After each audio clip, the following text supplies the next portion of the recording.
Hospitalise అయ్యింది. హాస్పిటల్లో breathing అందుకు ఐసీయూలో ఉంది. ఆక్సిజన్ పెట్టారు. అసలు ఇటువంటి ఘోరమైన స్థితి ఎవ్వరికి రాకూడదు. తను చేసిన తప్పే అండి, నేను కాదనట్లేదు, ముమ్మాటికి తప్పే. కానీ తను చేసిన తప్పుకి రియలైజ్ అయ్యి సారీ అడిగింది కదా, యాక్సెప్ట్ చేయొచ్చు కదా. పెద్ద వీడియో చేసే స్థితిలో లేదు తను ఆ రోజు. అయినా కానీ సారీ అడిగి వీడియో చేసింది. కానీ ఈ రోజు ఆ వీడియోకి కూడా ట్రోల్స్ వేస్తున్నారు. మీమ్స్ పేజెస్ వాళ్ళు, ట్రోల్స్ పేజెస్ వాళ్ళు, ఎవరైతే ఇన్స్టాగ్రామ్ లోని యూట్యూబ్ లోని థంబ్నెయిల్స్ పెట్టి మరి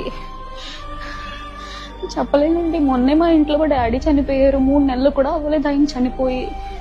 ఇంక ఈ బాధ తట్టుకునే ఓపిక శక్తి కూడా మాకు లేదు. ఇంకో చావు మా ఇంట్లో జరగొద్దని నేను కోరుకుంటున్నాను.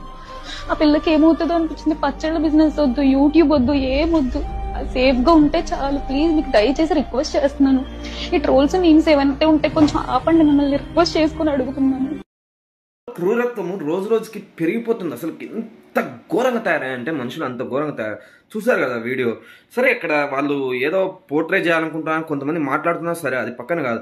నువ్వు ఒక మొగోనిగా మనం తీసుకోగలుగుతామా? ఎంత ట్రాల్ మెటీరియల్ మనం మోయగలుగుతామా? ఒక లిమిట్ ఉంటుంది. లిమిట్ దాటిపోయినాక మనమే మోయలేం. ఆడవాళ్ళు ఎంత క్రూరంగా మాట్లాడినా ఆ టైంలో లేడీస్ కొన్ని విషయాల్లో సెన్సిటివ్ ఉంటారు మచ్చా. వదిలేయండి, దయచేసి వదిలేయండి. వాళ్ళు తెలుసుకున్నారు కాబట్టి ఏదో పోర్ట్రే చేయాలనుకుంటారో నిజమో అది పక్కన పెట్టి తెలుసుకున్నారు కదా, వదిలేసేయండి. ఎన్నో టాపిక్స్ ఉన్నాయి, ఎన్నో.